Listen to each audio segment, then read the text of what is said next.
I've always been fascinated by our relationship with time. And as someone raised in the Jewish community, it's become clear that we have a more unique relationship with time. So much so that we've come to adapt and embrace this idea of Jewish time, or maybe you've heard of Jewish Standard Time. I've come to understand this concept as a loving, deeply cultural, yet loose relationship with promptness. In an attempt to get to the bottom of from where this came, I found myself on Urban Dictionary, of all places, where I was stunned, not to find one definition, but to find multiple. On one hand, there's just plain Jewish time, defined as not perfectly on time, possibly somewhat late, but no harm is done as a result. The implication is that there's no need to be on time, and starting a little late is acceptable. And then on the other hand, we have Jewish Standard Time, defined as the across the board being 15 minutes late to everything. Something about this piece of our cultural composition has always bothered me. And yet, living and working in the Jewish community, I felt forced to accept it as a matter of principle. This changed dramatically for me on the first day of business school, where my soon-to-be professor got up in front of the entire incoming class and said something I will never forget. He said, if there's only one thing you take away from this business school education, it needs to be this. If you're early, you're on time. If you're on time, you're late. And if you're late, you're fired. I felt like in a matter of seconds, something I could never fully explain about myself was finally validated. And not only that, but praised as a valuable characteristic of someone about ready to enter the world of business. And since that day, I've been on a quest to figure out why exactly being early feels so great and why being late drives me just a little crazy.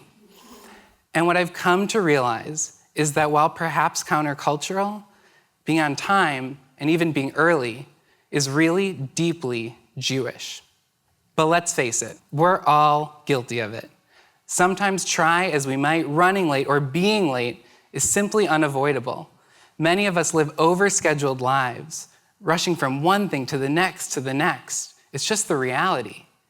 And at the same time, whether we say it or not, we often use this mystical Jewish time to rationalize or justify being late in a way that treats time as a social commodity, one that can be traded or acquired or spent.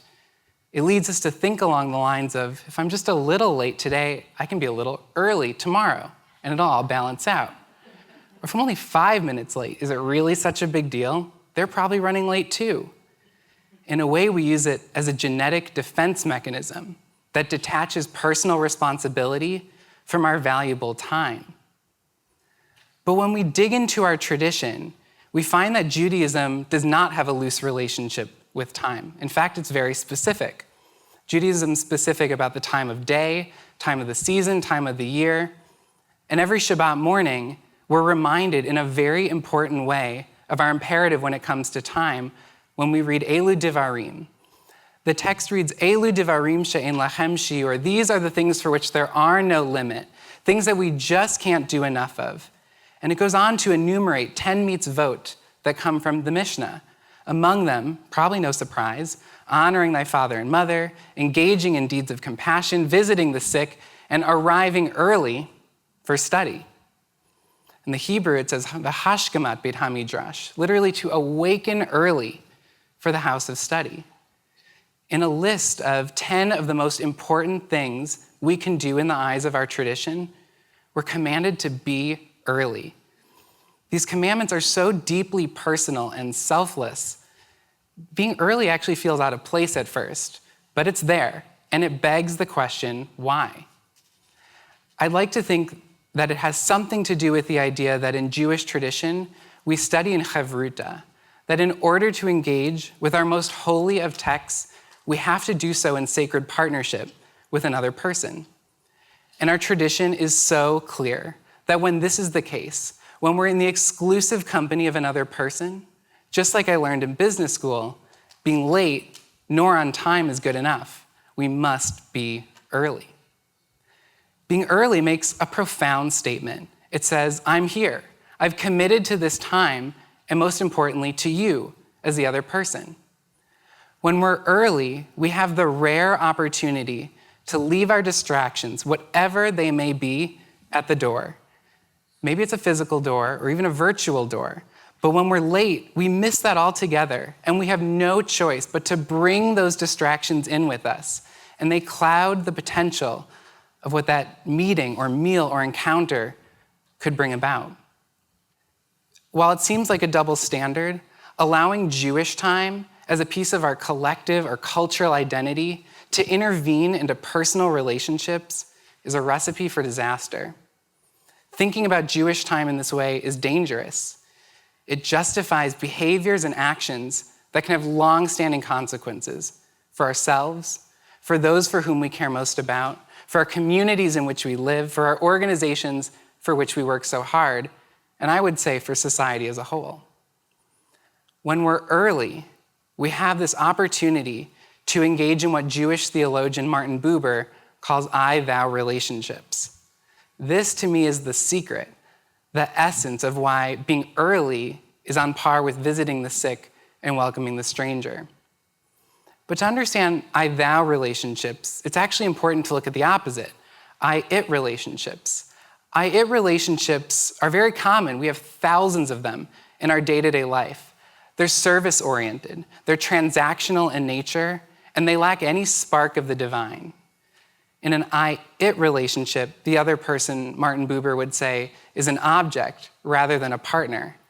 And I would say being late immediately puts us on course to create more of these lackluster relationships, and maybe even without saying says, this time isn't that important, and I just don't want to be here. On the other hand, I-thou relationships can best be described as moments or relationships so deep and intense that this indescribable electricity that you can almost taste that's flowing between the two people is that of the divine, that's God. This should be our goal, our North Star, if you will, when it comes to spending time with others.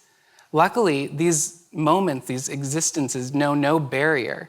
They can occur at home and in the workplace, in public, with new acquaintances and with old, but they don't necessarily occur effortlessly. Most of us live overscheduled lives where we pack our day full of meetings and appointments, and it's no wonder that we're using Jewish time to level the playing field in our favor. But let's step back. Let's refocus and reclaim our time, not as the means to an end, but the enabler of these incredibly holy I-thou relationships. To do that, we need to treat every opportunity we have to engage with another person as an opportunity for the divine to exist, without exception. And I'd like to offer just 3 suggestions to put us on course to that aspiration. The first, if you're a calendar user, or in my case, a serial calendar user, be it in your phone or a tablet or on paper, put names in your calendar. So it's clear that every block of time, be it 30 minutes or 3 hours, is dedicated first and foremost to another person, and then a meeting or conversation topic. From my own experience, it's completely changed the way I look at a fully scheduled day. Instead of 4 or 6 or 8 meetings that weigh us down, 4 or 6 or even 8 opportunities to practice this skill and create space and time for these I-thou moments that lift us up. And when we see our time as something that we engage with other people with, we're able to do number 2 and commit to that time. Time is a mutually shared commodity. So it's truly impossible to negotiate it or borrow it or, dare I say, steal it without directly affecting another person. We can be honest and upfront and even unapologetic for honoring our next time commitment just in the way we honored this one. And at times, as hard and as counterintuitive as it may seem, we have permission to say no. We can say no when we just don't have the time to commit. And as a side note, I don't think it would be a bad thing if collectively we scheduled fewer I-thou meetings that we fully invest in, rather than so many I-it meetings where all we're thinking about is getting to the next one. And when we've committed to this time with other people, we can do number 3. We can run early. Yes, good business practice, but also good Jewish practice. It's the truest demonstration that we're invested and we're committed and we're here. Running early speaks to who you are. It speaks to what your organization represents and how Jewish values inform your interactions. But running early actually requires us to schedule time for our own needs so that when it does come time for others, we can fully invest. If we seek to live intentionally Jewish lives, we should aspire to create more of these I-thou moments and relationships more often. Only when we do this can we claim time as something Jewish, something in line with our tradition and teachings, and something that can sanctify our lives and the lives of those around us. Being late, once, or chronically jeopardizes that ideal.